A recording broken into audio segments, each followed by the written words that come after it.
When we hear this sound, what does it mean? Correct. It means we need to move out of the way quick, because otherwise we're going to get reversed over by a big dump truck. Now, if we take that same sound and do this with it,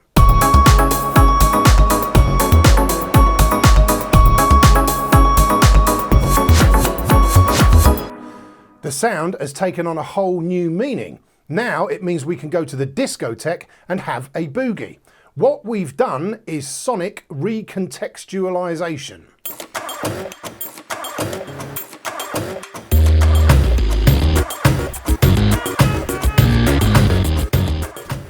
Hi everyone, I'm Jez Nash, also known as MotorMouth, and I'm making music out of the sounds of cars and motorbikes and trains and all sorts of forms of transportation. I'm a lecturer academic at the London College of Music, and my research interest is in sonic recontextualisation, taking sound that exists in one context, changing the context around it, and having that sound take on a whole new meaning.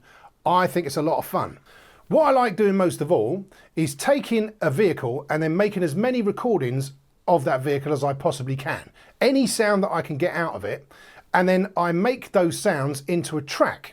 And then I'd put some lyrics to it, and the lyrics ideally reflect the nature of that vehicle. So maybe a trip that I took in that vehicle, or a trip that somebody took in that vehicle, something to do with that vehicle. Here's an example of a track that I made with my old VW Golf. This is the opening bars of a track, so you get a sense of what I mean. Now, the lyrics that go with this track is that thing, you know, whereby you take 5 grand's worth of musical equipment, chuck it in the back of a £500 car, drive 50 miles and play a gig for a fiver. You know the kind of thing. Anyway, here's the opening bars of it. Check it out.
So all of the sounds in that track are from that car.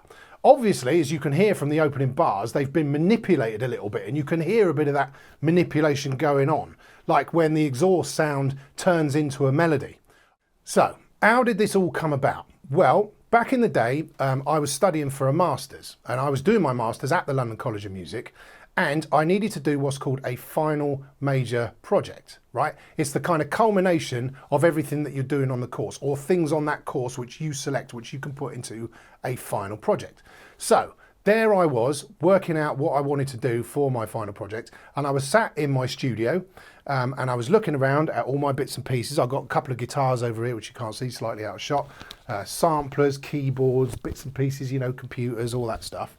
Right, and I'm sat there looking at it and I'm thinking, well, what shall I do? Shall I make a drum and bass album? Shall I do a folk stroke jazz electronica crossover kind of thing? Shall I invent a new genre? Maybe something like, I don't know, post-dub industrial doomcore. And I was sat there and I was thinking, and nothing really lit my fire, because it's like, well, other than inventing a new genre, I wasn't really kind of, you know, it's all been done before. I've used this stuff to death. You know, I'm long in the tooth now. I've been using this kit for a while. And I wanted to do something new. So there I was sat there. And then about 2 hours later, I'd been sat there kind of staring at everything, thinking and thinking and thinking. And Mrs. MotorMouth came into the studio with a freshly made cup of tea, and she asked me how I'm getting on. And I said, well, I've not really done anything yet, because I don't really know what to do. I've done all of this stuff to death. And she said to me, well, why don't you go outside and see what you can find out there? You know, maybe do some recordings of stuff outside.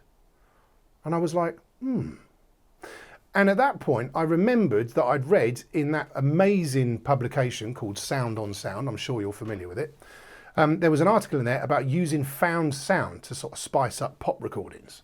Kind of going outside with a microphone and making recordings of stuff and then incorporating it into a pop production.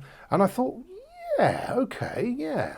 So I looked out the window and my old VW Golf was sat there on the driveway. It's a 1993 VW Golf 1.8 GL automatic. So I thought, that makes some sound, and I like cars and vehicles and stuff. So yeah, that's a thing. And then I was looking around the studio in a sort of a different way. And my Akai sampler, I looked at it and I thought, well, when was that made? That was introduced in 1997.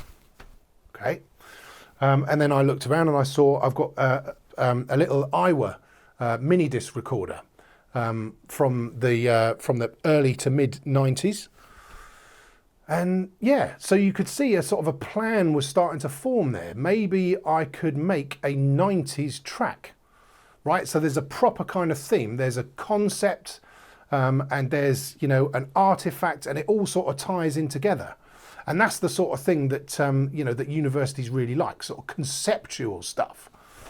So yeah, and I've got an old PC running old 90s software. There's a version of Cubase on there from the 90s, and Sony's SoundForge, or it was Sonic Foundry SoundForge at the time, which is an amazing 2-track editor. I still use it now, it's brilliant. So yeah, there's your concept. And I thought, right, well, let's give it a go. So I got my little Iowa mini disc recorder, and I've also got this kind of old Sony microphone that you would use for making home movies. And again, that was introduced in the 90s. Brilliant little mic. Here's a picture of it. So I hooked them up and I went outside to the car and I started getting the car to make some noises. The obvious one is, like, you know, starting the engine and revving it up and all that kind of thing. But I thought, no, the car makes other noises than that. And I opened the door, and there's a sound straight away. The sound of, you know, you pulling the handle on the door and opening the door. And then I closed the door. And I thought, well, that's the sound of a door closing. Now, one of the things which validates music is repetition. If you have a door closing, it just sounds like a door closing. If you close it 4 times in succession, then it starts to take on a bit of a role of a beat, yeah? Because it's repetition. So I closed the door and it sounded like a door closing. Then I opened it again and I shut the door really hard. I slammed it. And that was really interesting. A light went on there for me because it sounded angry. You know, if somebody slams a door, they're usually angry about something. Well, the sound of the slamming door is an expression of that anger. And I thought, okay, well, there's an emotional expression that the car is making. Yeah, I know it's me doing it, but the sound has come from the car. So is a car capable of expressing emotion? Or is it not just a vehicle for transportation, but a vehicle for human expression? So I did some other stuff with it. I went inside it, opened and shut the glove box, like gently, and then like quite hard as well, and made loads of recordings of it, like the indicators going on and off, the sort of ticking, tocking sound. I thought that could be kind of percussion. That would work quite well. The sound of the wiper blades, that made a little bit of a beat. And what else was there? There was the fan, you know, switching the fan on, and then the obvious ones like starting the engine, revving the engine up, and then putting the microphone by the exhaust pipe, putting the microphone inside the engine bay, yeah, basically anything, any sound that car was capable of making, I captured it. So I made dozens and dozens of recordings. In fact, here is those recordings from that car, played one after the other in succession. These are the original source recordings that I made this track out of. Here they are.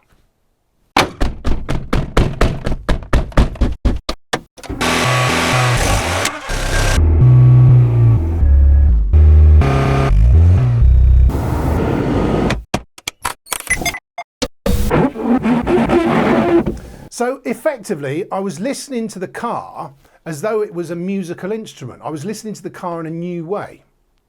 Normally, the sound of a car is sort of background noise to us. It's you know, these days we're trying to make cars quieter and quieter, right? Because we don't like the sound of a car. It gets in the way of other stuff that we want to do, like listening to the radio or having a conversation or, you know, making a phone call. Careful with that, mind. But listening to sound around us in a new and, if you like, musical way is a tradition which harks back more than 100 years.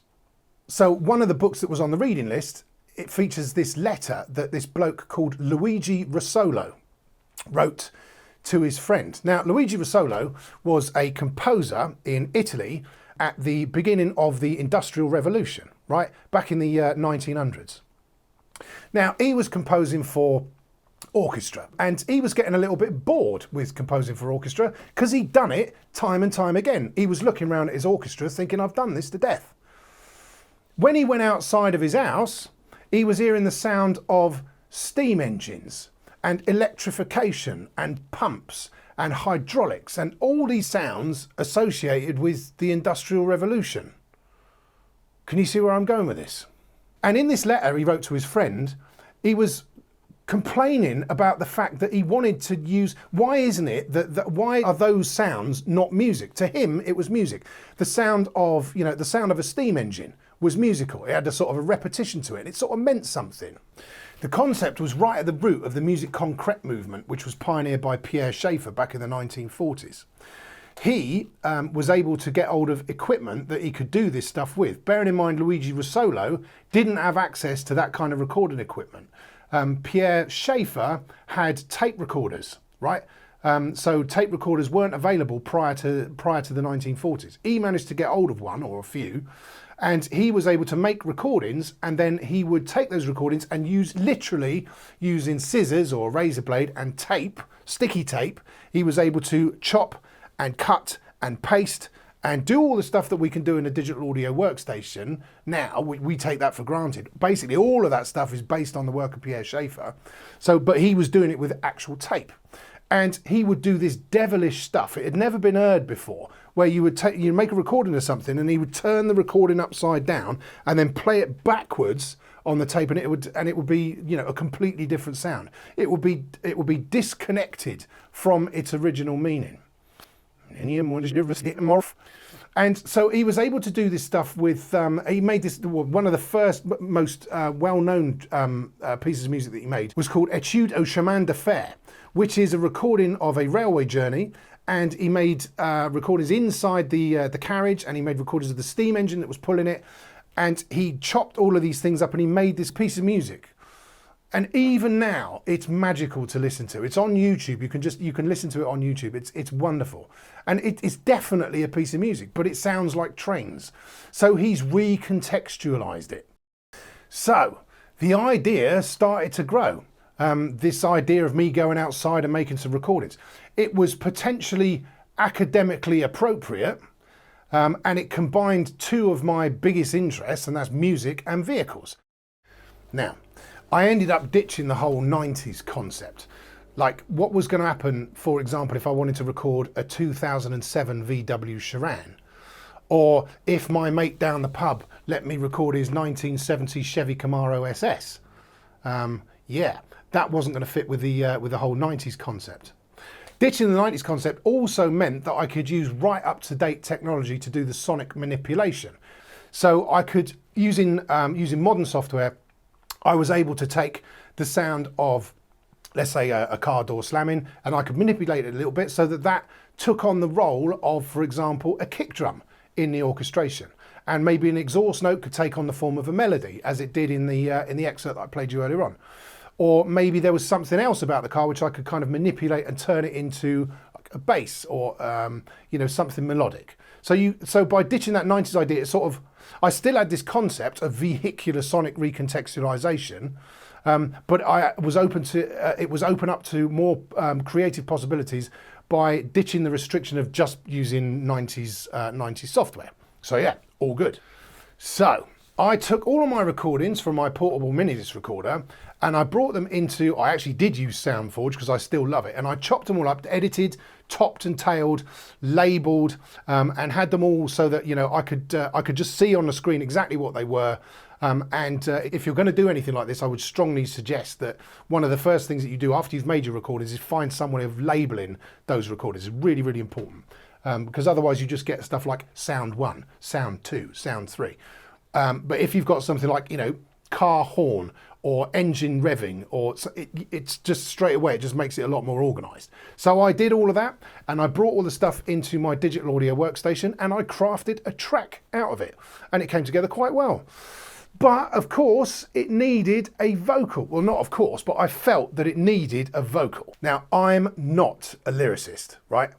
I wanted to have something, I wanted to have some words with the track that that was related to the car. So yeah, using the car to drive to a gig. That was my idea for a song. So I just wrote some stuff down, like about, you know, remembering when I used to like load up cars and drive to gigs and stuff, and, you know, little memories and things like that. And then I remembered some stuff that I'd done in GCSE English, which was one of the GCSEs that I actually passed. And it was about, you know, rhyming, and it was about meter and stuff. So I was able to kind of, you know, take those sentences that I've done and cheating a little bit by using Rhyme Zone and a thesaurus on that, what's it called, internet thing. And I was able to kind of write sort of like poetry, I suppose, but it had a little bit of a meter to it. It's not rapping. But it was stuff, it was words related to the song. And I thought, okay, this is coming together now. And I had a little look around, and I found in my drawer that I had this. This is an old Audio Technica microphone that I had lying around. Audio Technica MB2000L. It's a little dynamic microphone. So I plugged that in, and I did the vocals. I won't say I sang the vocals. It's more sort of shouting, really, as you'll hear now in a minute. Yeah, and it came together and it was working, and I thought, this is great, because I've got a car and I've made some recordings of that car and I've crafted it into a track, and now I've done some vocals, and now it's a complete song about the car. So it was like this sort of fully formed kind of concept, and it was just, when it came together, it was just magical. And I thought, I've done something that I think is really good. Yeah, and I played it to other people and they thought it was really good as well. So yes, it was a massive moment of satisfaction, and that is kind of how this whole MotorMouth thing got started. Now, if you're interested, you can go onto Spotify and you can listen to the track in full. So I'm planning on doing some breakdowns of the processes that I've developed for doing this kind of thing. Let me know in the comments below if you're interested in that kind of stuff. And please do like and subscribe for more stuff like this. I've got loads more tracks in the pipeline. I've got a few that I've already done. And I've been charting the progress of each along the way, and I'll be doing some breakdowns and behind the scenes stuff of that as I go. Some really exciting stuff coming up. Yeah, so it'd be great to have you along if this is your kind of thing. Like I say, like and subscribe, and I shall see you again soon. Thanks very much for listening, you guys. Take care. See you later.